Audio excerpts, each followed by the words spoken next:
नज़ीर, तुम क्यों आज अपनी मौत मेरे हाथों लिखवाना चाहते हो? तुम्हें कितनी दफ़ा कहा है, कम बोला करो। सॉरी सर, अब ऐसा नहीं होगा। वो शर्मिंदा सा बोला था और फिर वाकई कब्रिस्तान पहुंचने तक वो कुछ नहीं बोला था। वहां पहुंचकर उमर अंदर चला गया था, जबकि नज़ीर को बाहर ही खड़ा कर दिया था। थोड़ी देर बाद भी एक ताज़ा गीली मिट्टी वाली कब्र के करीब बैठा था। इस कब्र पर अब तक चढ़ाए गए फूल ताज़ा थे। उमर आंखों में कर्ब लिए इस कब्र पर हाथ फेरता रहा। उसकी आंखों में हल्की नमी थी। मामू, बड़ी देर बाद उसने कब्र में सोए आदमी से मुखातिब किया था। आई मिस यू यार, आप होते थे तो पता ही नहीं चलता था मुश्किल क्या है, मुसीबत क्या है।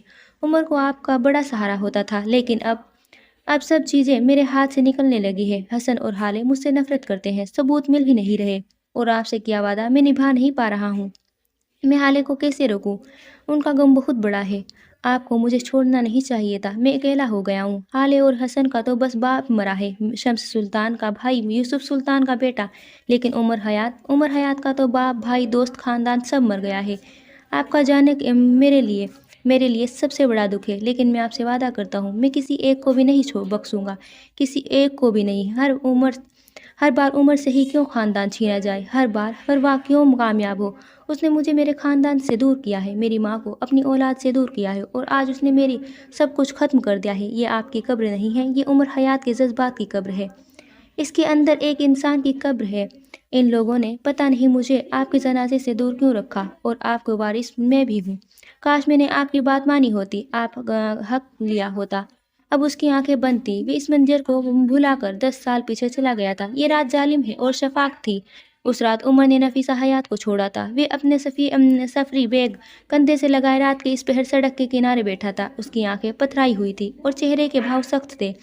वे अजनबी नजरों से बार बार सड़क के चारों तरफ दौड़ाता और फिर को हाथों में गिरा देता। उसको नींद आ रही थी। वो नींद और भूख का बहुत कच्चा था। उस वक्त भी उसकी आंखें बहुत बंद होती जा रही थी। जब उसके बिल्कुल पास एक बड़ी सी गाड़ी आकर रुकी, उमर फौरन अलर्ट हो गया था और नींद भगाकर उठ खड़ा हुआ था। गाड़ी की पिछली सीट से एक मेहरबान चेहरे वाला आदमी बाहर आया था। उमर चुभती आंखों से उसको देख रहा था। वह आदमी अब उमर के करीब आकर रुका था। क्या हुआ बरखुरदार, रात के इस पहर घर से बाहर इस सड़क पर बैठे हो?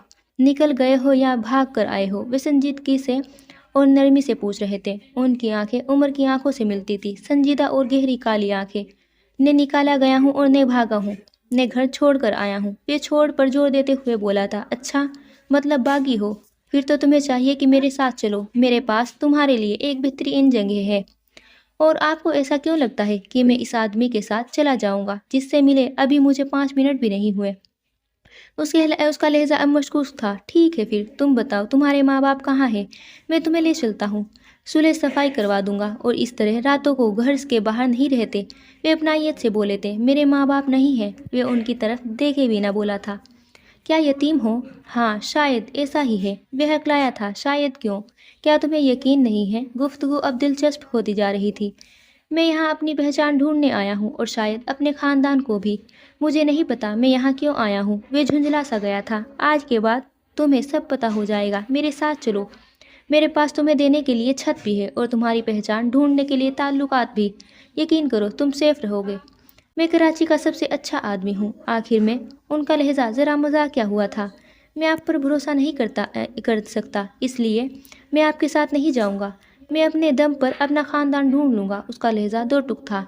ये कराची है, बेताब लोगों का समंदर रहता है यहाँ। एक दूसरे को कुचल कर धकेल कर आगे बढ़ने की रेस है यहाँ। अगर चाहते हो कि ने धकेले जाओ और ने कुचले जाओ तो मेरे साथ चलो। और किसने कहा तुम्हारी कोई मदद करेगा? मैं तो हरगिज़ नहीं। उन्होंने अपने दोनों हाथ उठा लिए थे। मैं तुम्हें फेवर दूंगा और बदले में फेवर लूंगा। अब अगर चलना है तो चलो, वरना यहाँ बैठे रह जाओगे। हर कोई मेरा सुल्तान जितना नेक दिल नहीं होता जो तुम्हारे लिए गाड़ी से उतर उतर कर आए। उमर चंद लम्हे खामोशी से उनको देखता रहा और कहा, लेकर जाएंगे आप मुझे? तुमने खुद ही कहा तुम यतीम हो, तो यतीम खाने के अलावा कहाँ लेकर जाया जा सकता है? क्यों ले जाएंगे मुझे? मैं 18 साल का हूँ, यतीम नहीं हूँ, बालिग हूँ, कमा सकता हूँ। आपकी खैरात क्यों लूँ? वो त्योरी चढ़ाकर गुस्से में बोला था। मैं तुम्हें खैरात भी दे भी नहीं रहा। जिस तरह यहाँ बैठे खाली सड़क पर पहरा दे रहे हो, इसी तरह मेरे अफरनेज के गेट पर दे दिया करना। اور کمائی ہوئی روٹی کھانا۔ عمر حیات نے شک کی نظروں سے انہیں دیکھا اور پھر کندھے ڈھیلے چھوڑ دیے۔ اگر آپ نے مجھے سانسا دینے کی کوشش کی تو اچھا نہیں ہوگا، اور آپ نے مجھ سے وعدہ کیا ہے آپ مجھے فیور دیں گے۔ اگر نہیں دی تو میں آپ کے خلاف کورٹ میں جاؤں گا۔ آپ مجھے جانتے نہیں ہیں۔ وہ ان کو چیتاونی دے رہا ہے۔ انہوں نے وعدہ نہیں کیا تھا، وہ لفظوں کو اپنی مرضی کا مطلب دے رہا تھا۔ معراج نے وینگ پورن نظروں سے اس کو دیکھا تھا۔ بلیک میرر کی اولاد نہ ہو تو اوکے سو مسٹر عمر حیات اب چلے، میری بیٹی اندر سو رہی ہے، وہ سمجھوتا پورن انداز میں بولے تھے۔ عمر بنا جواب دیے ان کے ساتھ چلنے لگا تھا۔ گاڑی کے اندر بیٹھتے ہی معراج سلطان نے ایک میسج ٹائپ کیا، اسے جونیئر کے نمبر پہ بھیج دیا۔ عمر مجھے مل گیا ہے، وہ میرے ساتھ ہے، تم فکر مت کرو۔ انہوں نے میسج کر کے موبائل رکھ دیا تھا۔ تھوڑی دیر بعد گاڑی ہیون کی طرف روانہ تھی۔ پچھلی سیٹ پر بیچ میں معراج سلطان بیٹھے ہوئے تھے۔ ان کی دائیں طرف 12 سالہ ہالے سو رہی تھی، جسے انہوں نے اپنے سینے سے لگایا ہوا تھا۔ دوسری طرف عمر حیات بیٹھا تھا، آنکھوں میں بھری نیند، چہرے پر بیزاری ہوئے لیے۔ البتہ اس نے 2 بار نظر اٹھا کر 12 سالہ حالے کو دیکھا تھا، لیکن بس رشک کی نظروں سے۔ اسے نیند کتنی بے فکر تھی۔ سر عمر نذیر نے کندھا ہلانے پر وہ ہوش آیا تھا۔ منظر بلبلے کی طرح ولین ہو گیا تھا۔ وہ مہربان چہرہ اب اس کے ساتھ نہیں تھا، اور یہی حقیقت تھی، بے حد کڑوی حقیقت۔ ہاں بولو، وہ نذیر کو دیکھ کر بولا تھا۔ سر صبح ہونے والی ہے، اب چلنا چاہیے، ابھی بہت کام رہتے ہیں۔ عمر نے آخری نظر اس قبر کو دیکھا اور اٹھ کر کھڑا ہوا تھا۔ وہ بہت جلد دوبارہ آؤں گا، جب میں سب کچھ فکس کر لوں گا، اوکے؟ وہ جیسے اس کو تسلی دے رہا تھا۔ صبح کی پو پھٹنے والی تھی، اس کو گھر جانا تھا، ابھی واقعی بہت کام باقی تھے۔ سورج کی روشنی چاروں اور پھیل گئی تھی۔ پہلی چمکیلی دھوپ نے سارے کو اپنی لپیٹ میں لے رکھا تھا۔ ہر گزرتے لمحے دھوپ کی گرمی اور تپش بڑھتی جاتی تھی۔ اسی وقت عمر حیات اپنے بنگلے کی 4 دیواری کا جنگلہ پار کر اندر داخل ہوا تھا۔ اس کی آنکھیں سرخ تھیں، وہ رات بھر سویا نہیں تھا، اور ابھی اندر جانے پر ایک اور آزمائش کے لیے تیار تھا۔ یہ سوچ ہی اس کو تھکا دیتی تھی۔ وہ آتے ہی اس کمرے کی جانب گیا جہاں حالے دروازہ اندر سے لوک کر کے اسے دستک دی۔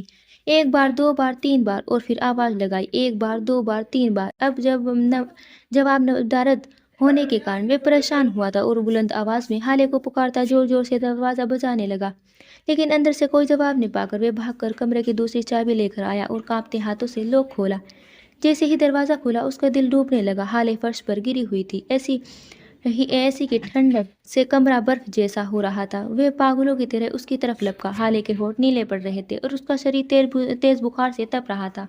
عمر نے اسے تھپ تھپایا اور پکارا۔ حالے نے ذرا سی آنکھیں کھولی، لیکن عمر کو دیکھ کر پھر سے چہرہ موڑ لیا۔ عمر نے ترنت موبائل نکال کر ایک نمبر ڈائل کیا۔ تھوڑی دیر میں حالے ایک بار پھر بے ہوش ہو چکی تھی۔ جب اس کی آنکھ کھلی تو اسے سوئی کی چبھن محسوس ہوئی تھی۔ ڈاکٹر اس کے ہاتھ میں کینولا لگا رہا تھا اور اس کا پورا شریر سون سا محسوس ہو رہا تھا۔ ڈاکٹر عمر کو سمجھا رہا تھا، عمر صاحب، آپ کی مس نے کسی بات کی بہت گہرا صدمہ لیا ہے، آپ ان کا زیادہ سے زیادہ خیال رکھیں، انہیں تناؤ نہ دیں، بخار تھوڑی دیر میں اتر جائے گا، اس کے بعد انہیں کوئی نرم کھانا دیں۔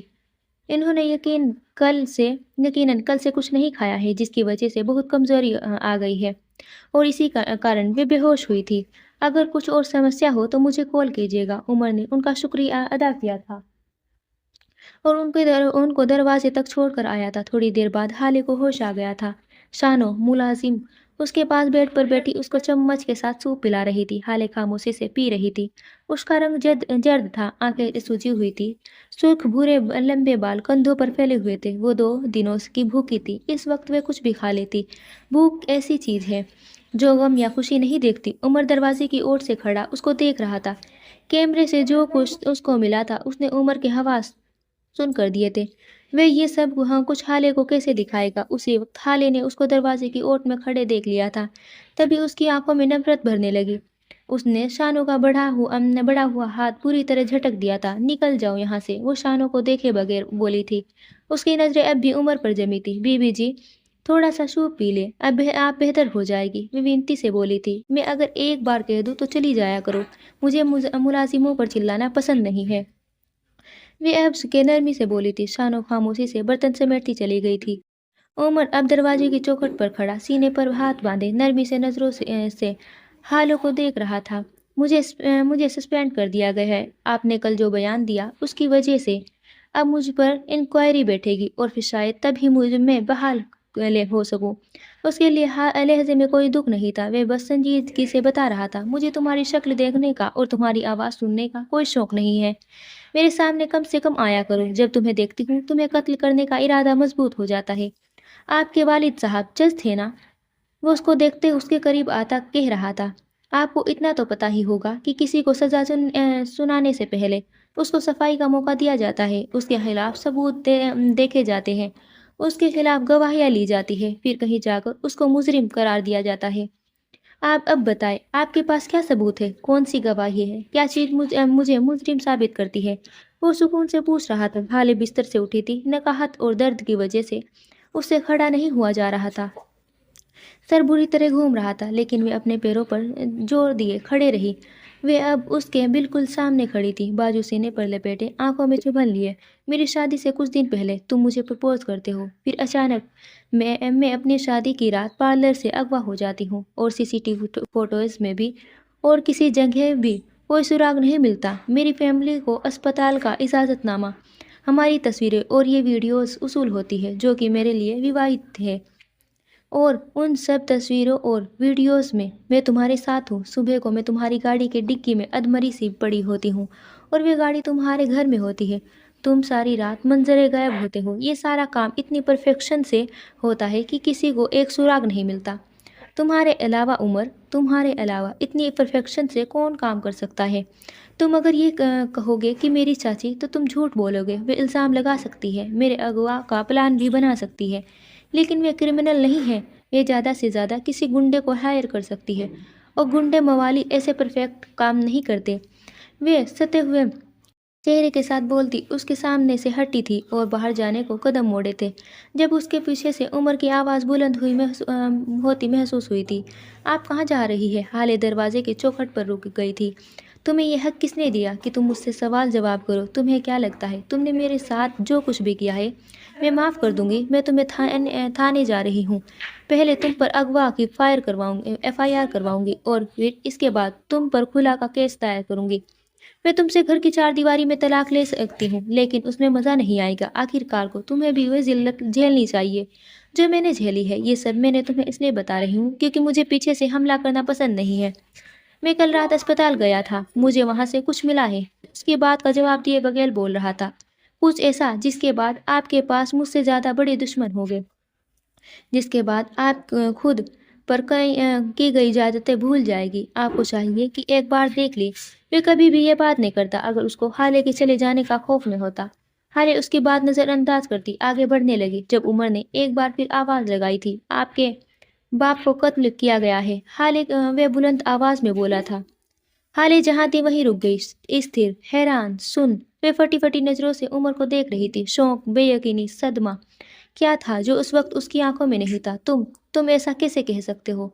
उसने खुद को बोलते सुना था, मेरे पास सबूत है। वो उसको देखते हुए बोला था। हाले ने बेइख्तियार दरवाजे का सहारा लिया था। उमर ने फौरन आगे बढ़कर उसको हाथ थामना चाहा, जिसे हाले ने झटक दिया था। आपको आराम की ज़रूरत है, आप आराम करें। हम इस बारे में बाद में बात करेंगे। प्लीज़ आप लेट जाए थोड़ी देर, बेफिक्रमंदी से कह रहा था। मुझे दिखाओ क्या है तुम्हारे पास? किसने किया है ये सब? बताओ मुझे, वह फटी हुई आवाज़ में चिल्लाई थी। मैं आपको कोई भी सबूत सिर्फ तब दूंगा जब आप अपने पैरों पर चलकर मेरे पास आएगी, सेहतमंद और कंट्रोल में। इससे पहले मैं आपको एक चीज़ भी नहीं दिखाऊंगा। सो मिस हाले सुल्तान, अपने बेड पर वापस जाइए, और अब सिर्फ तब आइएगा जब आप किसी चौखट का सहारा लिए बिना लड़खड़ाते कदम चले। सच नहीं सुन सकते आप? अगवा का इल्ज़ाम तो आप पहले ही लगा चुकी है मुझ पर। अब आपको सच बताकर कत्ल का केस खुद पर नहीं लगवा सकता। वे बोलकर रुका नहीं था, लंबे लंबे डग भरता चला गया था, जबकि हाले उसी दरवाजे के साथ बैठती चली गई थी। इस वक्त उसको अपने साथ होने वाला कोई जुल्म याद नहीं था। अगर कुछ याद था तो बस अपना बाप। कोई ऐसे कैसे किसी का बाप उससे छीन सकता है? मेहरमा ट्रॉली में चाय और नाश्ते का सामान लिए यूसुफ सुल्तान के कमरे में जा रही थी। उसने सादा सब्ज रंग का लोन का सादा सूट पहन रखा था। भूरी आंखें हल्की सुर्ख थी। शायद नींद पूरी न होने की वजह से उसने कमरे के दरवाजे पर दस्तक दी थी और फिर दरवाज़ा खोलकर अंदर चली गई थी। यूसुफ सुल्तान अपने बेड पर बैठे थे। वे 2 दिन में ही सदियों के बीमार लग रहे थे। मेहर ने ट्रॉली उनके सामने रखी, और फिर अब वे उनके लिए चाय बना रही थी। मेहर, मेरी हाले कहाँ है? कुछ पता करो उसका, कोई ले आओ उसको। میں نے رات میں راج کو دیکھا ہے، وہ میرے خواب میں آیا تھا، وہ مجھ سے بہت ناراض ہے، میری حالے کی وجہ سے میں نے اس کو نکال دیا ہے، یہ میں نے کیا، خدا کے لیے اسے لے آؤ، میری ساری زندگی تمہارا احسان نہیں بھولوں گا۔ وہ مہر کو دیکھتے ہوئے روندے ہوئے لہجے میں کہہ رہے تھے۔ چائے بن چکی ہے۔ مہر نے چائے ان کی سائڈ ٹیبل پر رکھی تھی اور خود ان کے ساتھ بیڈ پر بیٹھی۔ ان کا بوڑھا ہاتھ اپنے ہاتھ میں لیا۔ یوسف سلطان نے جھٹکا نہیں، اس کے اندر تک سرگوشی پھیل گئی۔ وہ اس کے لیے سفیر سے بڑی نعمت ہے۔ ابا، وہ چلی گئی ہے۔ میں نے اس کو وہ روکا، حسن نے بھی روکا، لیکن وہ نہیں رکی۔ میراث بابا نے، انہوں نے کل حالے کا نکاح اس عمر حیات کے ساتھ کروا دیا تھا، اب وہ یہاں نہیں آئے گی۔ ابا، وہ بڑی ضدی ہے، بالکل امی کی طرح۔ آپ صبر کریں، کچھ وقت تک صبر۔ میں اسے آپ کے پاس لے آؤں گی، کیونکہ میں مہر آپ سے ساری دنیا سے زیادہ محبت کرتی ہوں۔ میرے پاس سب سے قیمتی تعلق آپ ہے۔ میں آپ کے لیے کچھ بھی کر سکتی ہوں، میرا خاندان بس آپ ہے۔ میں اسے لے آؤں گی ابا۔ میں ان کے ہاتھ میں ہاتھ رکھ کے یقین دہانی کروا رہی تھی۔ یوسف سلطان نے اس کا ہاتھ ذرا سا اونچا کیا تھا اور اپنے قریب لے جا کر چوم لیا۔ میں تم پر بھروسہ کرتا ہوں مہر، بس مجھے میری حالے لا دو۔ تم ہلا سکتی ہو۔ مہر ماشاء رہ گئی تھی، بالکل ساکن۔ اسے اپنا سانس روک لیا تھا۔ ابا نے مجھ سے کہا، اتنی ہلکی آواز میں بولی تھی، بمشکل خود سن پائی۔ مہر، تم بتاؤ نا بیٹے، وہ کیسی ہے؟ ٹھیک تو ہے نا؟ کل تم اسے ملی تھی نا؟ اس کی آواز بےتاب تھی۔ ابا، وہ جلدی نارمل ہو جائے گی۔ وہ ان کو دلاسا دیتی جانے کو اٹھ کھڑی ہوئی تھی۔ کہاں جا رہی ہو تم؟ اسے اٹھتے دیکھ وہ حیران ہو گئے تھے۔ ابا، میرا وقت ختم ہو گیا ہے، آپ نے مجھے اتنا ہی وقت دیا تھا، اب ہم شام کے وقت چائے پر ملیں گے۔ مجھے سارے نیم یاد ہیں، وہ نرمی سے کہہ کر رہی تھی۔ اس کے لہجے میں بے پناہ محبت تھی۔ لعنت بھیجو ترتیب پر۔ تم یہاں بیٹھو میرے ساتھ، مجھ سے باتیں کرو، حالے کی بات، معراج کی بات، مت جاؤ تم۔ ویسی بے بسی سے بولے تھے کہ مہر کا دل پسیج گیا تھا۔ وہ بیٹھ گئی تھی۔ اسے اس سے زیادہ کیا چاہیے ہوگا کہ اس زندگی میں سب سے بڑی خواہش تھی۔ یہ قسمت بھی عجیب چیز ہے، ایک اس کا باپ چھین لیا گیا تھا تو ایک کو باپ کی ممتا پیار مل گئی تھی۔ وقت نے اگر کسی کو نوازا تھا تو مہر محض تھی۔ عمر نے جانے کے بعد حالے مرے قدموں سے اٹھی تھی اور دروازے پر پڑی سب دوائیوں کی مٹھی میں بھر کر پھانک لیا تھا۔ اس کا جسم اب بھی کمزوری زدہ تھا، اسے کمزوری محسوس ہو رہی تھی۔ وہ چند لمحے بیڈ پر بیٹھی گہرے سانس لیتی، خود کو پرسکون کرنے کی کوشش کر رہی تھی اور پھر بیڈ پر لیٹنے کے انداز میں لیٹ گئی۔ شاید ان گولیوں میں کوئی نیند کی گولی تھی جس کی وجہ سے اسے لیٹے ہی نیند آ گئی۔ اس وقت جب اس کی آنکھ کھلی تو کروٹ کے بل اپنے بیڈ پر لیٹی تھی۔ کمفرٹ اس کے اوپر سیٹ تھا، بخار اتر چکا تھا، اب جسم کا درد بھی کافی حد تک کم ہو گیا تھا۔ تھوڑی دیر تک اسی طرح پڑے رہنے کے بعد وہ اٹھ کھڑی ہوئی تھی۔ صبح سویرے کے بعد ایک جھٹکے کے ساتھ اس کے ذہن میں آئی تھی۔ اس کی دھڑکن تیز ہونے لگی تھی، دل میں درد سا اٹھنے لگا تھا۔ وہ ہمت کر کے اٹھی تھی اور واش روم میں بند ہو گئی تھی۔ تھوڑی دیر بعد جب وہ باہر نکلی تو کافی فریش لگ رہی تھی، البتہ آنکھوں کا دکھ صاف تھا۔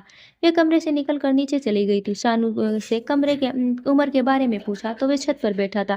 شانو نے اسے راستہ سمجھا دیا تھا۔ جیسے ہی چھت پر قدم رکھا، اس سامنے ہی جائے نماز پر بیٹھا نظر آیا۔ حالے کی آنکھوں میں کرچیاں سی بھرنے لگی۔ وہ خدا کے بندے کو رسوا کرنے کے بعد اب خدا کو منانے لگا تھا۔ وہ چلتی ہوئی اس کے بالکل پاس جا کر کھڑی ہو گئی تھی، عین اس کے پیچھے۔ اس نے عمر کی پیٹھ کو دیکھتے ہوئے بولنا شروع کیا، بابا کہتے ہیں بندوں کے ادھیکار میں ہیرا پھیری کرنے والے حقوق اللہ بھی نہیں نبھا سکتے۔ اللہ سے محبت کرنے کے لیے ضروری ہے کہ اس کی مخلوق سے محبت کرو، ان کے حق نہ کھاؤ، ان پر ظلم نہ کرو، اس کی بنائی ہوئی چیزوں سے محبت کرو، جن سے وہ محبت کرتا ہے ان سے محبت کرو۔ اللہ نے مجھے بڑی محبت سے بنایا ہوگا، وہ مجھ سے بھی وہ 70 ماؤں جتنی محبت کرتا ہوگا۔ تم میرے ساتھ ظلم کر کے اب اللہ کے آگے خود کو صاف کرنے آئے ہو، تمہیں خدا سے شرم نہیں آتی؟ وہ طنزیہ لہجے میں کہہ رہی تھی۔ عمر نے اس کی جانب نہیں دیکھا تھا، اس کی نظریں ڈوبتے سورج اور نارنگی سے سیاہ ہوتے آسمان پر جمی تھی۔ میری امی کہتی ہے، اللہ کے ساتھ اپنا مسئلہ ہمیشہ درست رکھو۔ بندوں کا کیا ہے؟ شکوہ شکایت کرنا ان کا کام ہے۔ حقوق العباد کبھی نہ کبھی ٹھیک ہو جاتے ہیں یا کر لیے جاتے ہیں۔ حقوق اللہ نے خراب ہو کسی بھی نفرت یا محبت کی وجہ سے، جو اللہ 70 ماؤں سے زیادہ محبت کرتا ہے، وہ بندوں کے دل میں آپ کے لیے نرم کر ہی دے گا، ان سے آپ کے معاملات درست کروا ہی دے گا، آپ کے دل سے سبھی مہرے ہٹا دے گا۔ بس شرط یہ ہے کہ اس کو نہ چھوڑو، ان سے تعلق جوڑے رکھو، درد میں، مصیبت میں، غم میں، خوشی میں، ہمیشہ۔ اور بات اگر شرم کی ہے تو اماں کہتی ہے، اللہ سے کچھ بھی کہنے میں شرم محسوس نہ کرو، اس سے کہہ دو جو دل میں ہے، جو دماغ میں ہے، وہ سب کچھ جانتا ہے، اسے ہمارے بتانے کی ضرورت نہیں ہے، ہمیں ہے۔ اگر حل چاہیے تو اس سے بات کرو، بغیر شرمائے، بغیر جھجکے، اس سے مدد مانگو، اس کو پکارو، حقوق اللہ کو کوتاہی نہ کرو، حقوق العباد خود بخود درست ہونے لگیں گے، کیونکہ جو خدا کے سامنے جھکتا ہے، اس سے محبت کرتا ہے، اس سے ڈرتا ہے، وہ اس کے بندوں کے ساتھ غلط ہی نہیں کر سکتا۔ اللہ اس کا دل خود ہی نرم کر دیتا ہے، بالکل چڑیا کی طرح۔ مجھے تمہاری باتوں سے کوئی سروکار نہیں ہے عمر، ادھر دیکھو مجھے، میں اپنے قدموں پر کھڑی ہوں، مجھے بتاؤ میرے باپ کے ساتھ کیا ہوا ہے؟ آخری بار اس کی آواز کانپی تھی۔ اپنے والدین کی بیماری یا موت کے بارے میں بات کرنا کسی بھی اولاد کے لیے سب سے مشکل کام ہوتا ہے۔ وہ خاموشی سے اٹھا تھا، سے نماز طے کی اور نیچے چلا گیا۔ تھوڑی دیر بعد جب وہ واپس آیا تو اس کے ہاتھ میں ایک لیپ ٹاپ اور USB تھی۔ وہ وہیں چھت پر پڑے ایک میٹ پر بیٹھ گیا تھا۔ حالے کو اشارے سے بیٹھنے کا اشارہ کیا تھا۔ وہ مارے بندے اس سے ذرا فاصلے پر بیٹھ گئی تھی۔ وہ واقعی اپنے خاندان کے آدمی کو وہاں اکیلا چھوڑ کر نہیں آیا تھا، وہ کسی ایسے کو چھوڑ کر آیا تھا جو کبھی جھوٹ نہیں بولتا، جو چاہ کر بھی جھوٹ نہیں بول سکتا تھا، جس کی وفاداری غیر مشروط تھی۔ اس نے وہاں کیمرہ چھوڑا تھا، انسان جھوٹ بول سکتے تھے، مشین نہیں۔ عمر نے USB کنیکٹ کی، فائل پر کلک کر کے اس میں موجود ایک ماتر ویڈیو پلے کر دی۔ لیپ ٹاپ کی اسکرین پر ایک منظر ابھرا تھا۔ نیراز سلطان تکیے سے ٹیک لگائے بیٹھے تھے۔ حالے نے بے اختیار اپنے دل پر ہاتھ رکھا تھا، وہ اب کبھی انہیں اس طرح نہیں دیکھ پائے گی۔ اس کا دل ڈوب رہا تھا۔ اسی وقت اسپتال کے اس عالیشان وارڈ میں شمس سلطان داخل ہوئے۔ ان کے ہاتھ میں ایک آسمانی رنگ کی موٹی فائل تھی۔ ویڈیو کلیئر تھی، آوازیں صاف تھی، کانوں میں گلاس شیشہ ڈالتی آوازیں، روح کھینچتے منظر، یہ سب کلیئر تھے۔ حالے بغیر پلک جھپکائے سانسیں روکے اس منظر کو دیکھ رہی تھی۔ وہ میرا سلطان کے پاس رکھے صوفے پر بیٹھ گئے تھے۔ عمر نے کچھ منظر اسکپ کیے تھے، اب اس نے دوبارہ ویڈیو کو چند منٹ آگے شروع کیا تھا۔ شمس سلطان اب کہہ رہے تھے، بھائی جان، میں آپ سے ایک بات کرنا چاہتا ہوں، جانتا ہوں صحیح وقت نہیں ہے، لیکن بہرحال کرنا تو ہے ہی۔ کاروبار کو ڈیلے نہیں کیا جا سکتا۔ اصل میں بات یہ ہے، مجھے کچھ پیسہ چاہیے، میں کہیں انویسٹ کرنا چاہتا ہوں اور مجھے آپ کی مدد چاہیے۔ میں کیا کر سکتا ہوں شمس؟ تمہارے پاس مجھ سے زیادہ پراپرٹی ہے، میرے پاس تو بس ایک گھر ہے۔ میں 1-2 پلاٹس گھر میں حالے کے نام کر چکا ہوں اور دونوں پلاٹس حسن کی پڑھائی اور شادی کے لیے ہیں اور میرے بچوں کی سیفٹی ہے۔ تم مجھ سے کیا چاہتے ہو؟ ان کا لہجہ سنجیدہ تھا۔ شمس مسکرائے، آپ بھول رہے ہیں بھائی جان، آپ کے پاس ہیون ہے، اب بھی لوگ اسے مارکیٹ پرائس سے ڈبل پرائس پر خریدنا چاہنے کو تیار ہے، اور وہ جو ہاسپٹل اور ریبن کے ساتھ والی زمین ہے، آپ یہ سب کیسے بھول گئے بھائی؟ اگر ان سب میں سے کوئی ایک جگہ بھی بک جائے تو ہمیں کروڑوں کا فائدہ ہو سکتا ہے۔ آپ میرے ساتھ مل جائیے بھائی، پھر دیکھیں ہمارا کاروبار کہاں سے کہاں پہنچ جائے گا۔ میرا سلطان سیدھے ہو کر بیٹھ گئے۔ کس نے کہا کہ اب وہ کاروبار ہمارا ہے؟ ان کی ٹھنڈی آواز نے جیسے شمس کو برف کر دیا تھا۔ جس دن میں یہاں سے باہر آؤں گا، میں تمہاری کمپنی سے اپنے شیئرز نکال لوں گا، میں اپنا 25% لے لوں گا، کیونکہ اب میں مزید تمہارے ساتھ کوئی کاروبار نہیں کرنا چاہتا۔ جو لوگ میری اولاد کو نہ ہو سکے، وہ میرے کیا ہوگے؟ تم لوگوں نے میرے بچوں پر ہاتھ اٹھایا ہے، وہ بھی تب جب میں اسپتال میں ایڈمٹ تھا۔ اگر میں مر گیا تو تم لوگ میرے بچوں کی بوٹیاں نوچ لو گے۔ شمس، میں اب سلطان منزل بھی واپس نہیں آؤں گا، میں اپنے بچوں اور بیوی کے ساتھ کہیں اور شفٹ ہو رہا ہوں اور میرے راستے آج کے بعد الگ ہیں۔ نہیں بھائی، آپ ایسا نہیں کر سکتے اس وقت۔ اگر آپ نے اپنے شیئرز نکال لیے تو میں برباد ہو جاؤں گا۔ میں آپ کو ہرگز ایسا نہیں کرنے دوں گا، میں آپ کا بھائی ہوں، آپ میرے ساتھ ایسا کیسے کر سکتے ہیں؟ وہ مارے بکھلاہٹ کے یہاں سے وہاں چکر لگانے لگا تھا۔ ٹھیک ہے، میں تمہیں وقت دیتا ہوں، تم اسٹیبل ہو جاؤ، میں بھائی ہوں تمہارا، تمہیں برباد ہوتا نہیں دیکھ سکتا، لیکن تمہارے پاس بس 6 مہینے ہیں، اس کے بعد تمہارا کاروبار سے کوئی تعلق نہیں ہوگا، اور اگر تمہیں پیسوں کی ضرورت ہے تو تم میرا ایک پلاٹ بیچ دو اور جب تمہیں اسٹیبل ہو جاؤ تم واپس کر دینا۔ وہ سہولت سے کہہ رہے تھے، مجھے آپ کا پلاٹ نہیں چاہیے، مجھے ہیون چاہیے۔ آپ کو ایک بات کیوں سمجھ نہیں آتی؟ حالے میرے گھر آتی تو ہیون مجھے مل جاتا، لیکن آپ کی کردار بیٹی نے یہ برداشت نہیں ہوا کہ وہ بھاگ کھڑی ہوئی، لیکن اب اس کو میرا کام کرنا ہوگا، ہیون مجھے دینا ہوگا بھائی۔ اگر میں آپ کے بچوں پر ہاتھ اٹھا سکتا ہوں تو انہیں جان سے بھی مار سکتا ہوں۔ اگر اپنے بچوں کو بچانا چاہتے ہیں تو خاموشی سے ہیون کو میرے نام کر دے بھائی، آپ کے لیے اور آپ کے خاندان کے لیے یہی بہتر ہوگا۔ وہ تیز سے چلا رہے تھے جبکہ میراج ٹھنڈی اور پرسکون نظروں سے ان کو دیکھ رہے تھے۔ تم میرے بچے کو مارنے کی بات کر رہے ہو شمس؟ کچھ دیر پہلے تو تم یہ کہہ رہے تھے کہ تم میرے بھائی ہو۔ ان کے لہجے میں افسوس تھا۔ شمس نے آنکھوں کا اثر बदल गया था। उनकी आंखों में बेहिसी और शर्त मेहरी थी। तर्क कहावत है, जब कहे कोई कहे तुम्हारा मैं तुम्हारा भाई हूँ तो पूछ लेना चाहिए हाबिल या काबिल। मैं काबिल बन गया हूँ भाई, आपने बना दिया है। हमेशा आप से बरतरी की ख्वाहिश को दिल में दबा कर रखा, लेकिन आज नहीं। हमेशा आपकी कामयाबी को अपनी कामयाबी समझा, लेकिन अब नहीं। अब आपको मेरे लिए कुछ करना होगा भाई। सारी जिंदगी में क्यों कुर्बानियाँ दूँ? मेरा सुल्तान क्यों कुर्बानियाँ ने दे? हमेशा मैं ही क्यों नाकाम रहूं? कभी आप क्यों नाकामी का मुंह नहीं देखे? मैं आपसे बहुत मोहब्बत करता हूँ भाई, लेकिन अब और नहीं। अब आपको मेरे लिए कुछ करना चाहिए। आप अधमरे हो चुके हैं। अब आपको पूरा मर जाना चाहिए, या फिर अपने बच्चों को, हाँ उनको मर जाना चाहिए। मैं आपको आपके बच्चों को मार दूंगा। वे पागलों की तरह तेरे तेज तेज बोलते वह तेज तेज वक्त बोलते उस वक्त जुनूनी लग रहे थे। मेरा सुल्तान के इत्मीनान में कोई फर्क नहीं आया था। जाओ शम्स, मार दो। एक गोली नहीं, चार चार गोली मारो। और अगर मेरे बच्चों की मौत तुम्हारे हाथ लिखी है तो मार दो जाकर जाकर। अगर उनकी जिंदगी लिखी है तो तुम चाहे पूरी पिस्टल उन पर खाली कर दो, वो बच जाएगा। उनका बाल भी माँ का नहीं कर सकते तुम शम्स। तुम मुझे मेरे बच्चों की मौत से नहीं डरा सकते। मेरे पास दिन में बस 10 लोग आते हैं, बिल्कुल तुम्हारे जैसे। ऐसी धमकियां मुझे रोज मिलती है। तुम मुझे डरा नहीं सकते। सो बेहतर है यहाँ से चले जाओ। गेट लॉस्ट, दफा हो जाओ। शम्स हंसने लगा था, जोर जोर से। यहाँ से वहां घूमते हुए वो हंसते जा रहे थे। आप नहीं जानते मैं क्या क्या कर सकता हूँ भाई। मैं आपके बच्चों को गोली से नहीं मारूंगा। मैं हाले और उस लड़के की तस्वीरें सोशल मीडिया पर डाल दूंगा। सारी दुनिया उस पर थू थू करेगी। उसकी दोस्तें, उसका खानदान, हर कोई उसके किरदार की बात करेगा। वो बाहर जाने से कतराएगी।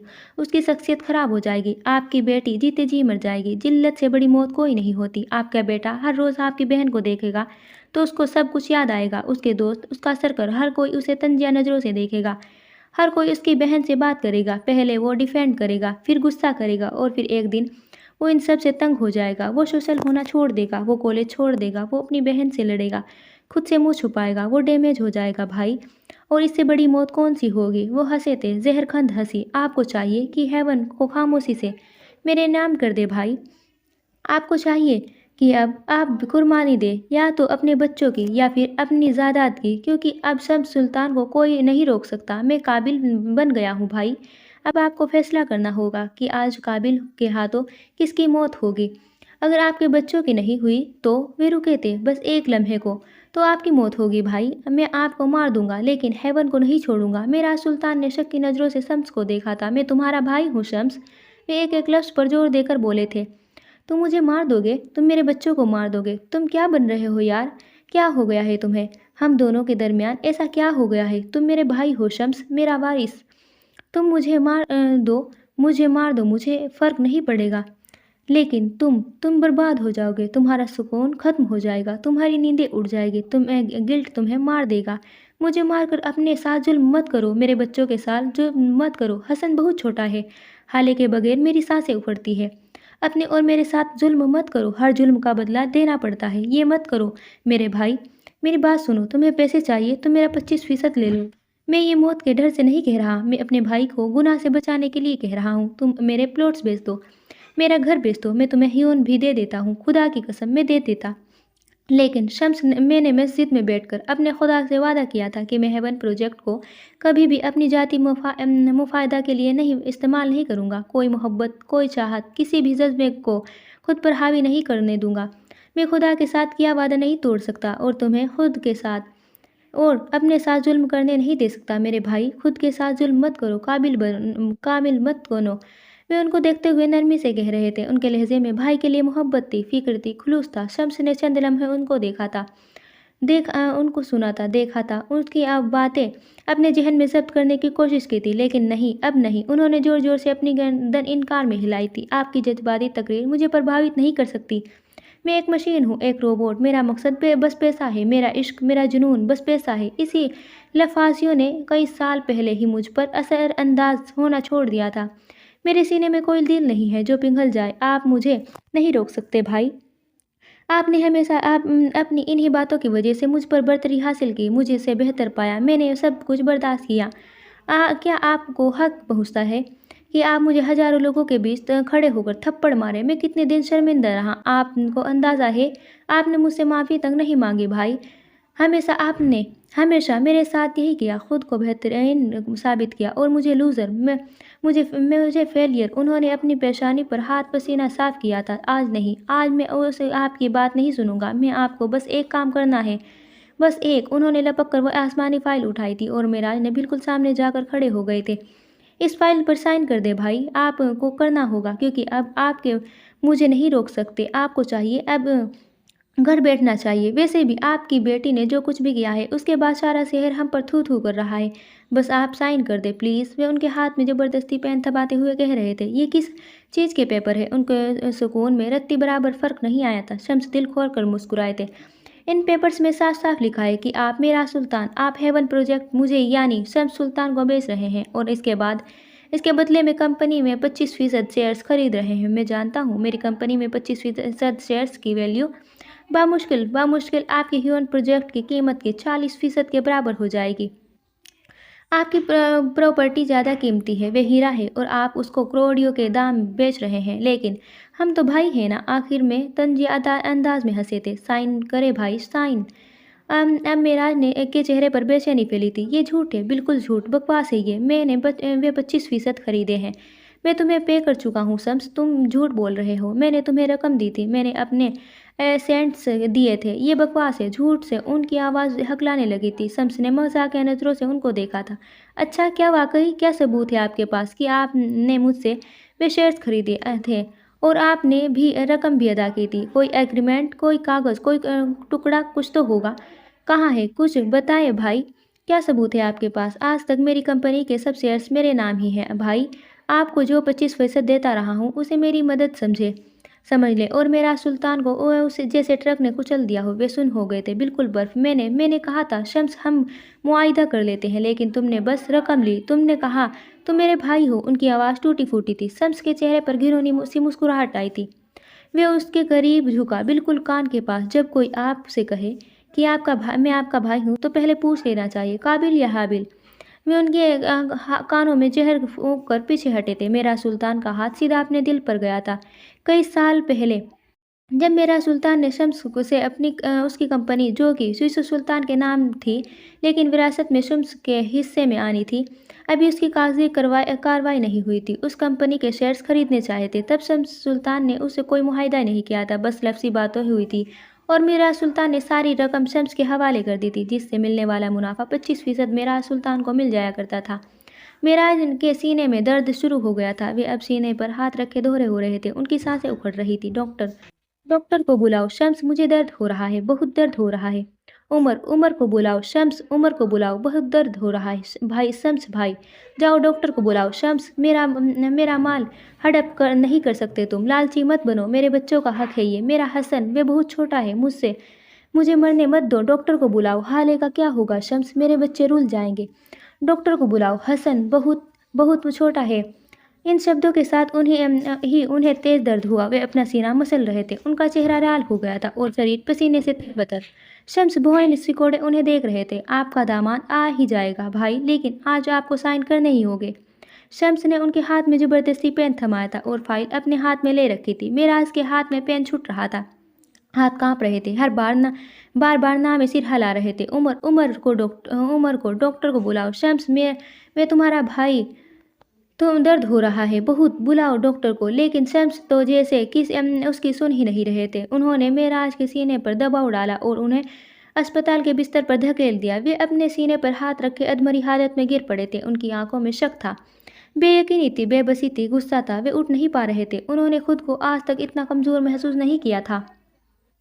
वो उठ के शम्स को दूर हटाना चाहते थे, लेकिन हिलने जुलने का संकोच कर रहे थे। शम्स उनको गिराकर खुद उन पर हावी हो गए थे और उनका एक हाथ पकड़कर उसमें एक बार फिर पेन थमाया था। अब फिर उन्होंने मेराज का हाथ छोड़ा नहीं था, लेकिन बल्कि अब अपने हाथ से उसे पकड़ रखा था। मेरा सुल्तान के जिस्म से जैसी सारी शक्ति निकल गई थी। बेदम होकर गिर पड़े थे। उनका दिल रुकने लगा था। दर्द ऐसा था कि अल अमान। शम्स ने उनका हाथ पकड़कर एक जगह साइन किया। वो सारा दिन साथ होते थे, उसकी साइन की वाकिफ थे। ये हेवन के कागजात थे। उन्होंने पन्ना पलटा था और एक और जगह साइन करवाया था। ये हेवन से जुड़ी हुई जमीन कागजात थे, पन्ने पलटे थे, दो आखिरी साइन हुए थे। ये हेवन हॉस्पिटल और हेवन स्कूल के कागजात थे। शम्स पीछे हट चुके थे, उनका काम हो गया था। मेरा सुल्तान की उम्र भर की कमाई लुट चुकी थी। शम्स सुल्तान ने विजेता नजरों से आसमानी फाइल को देखा था और एक नज़र मेरा सुल्तान को के बेजान वजूद पर डाली थी।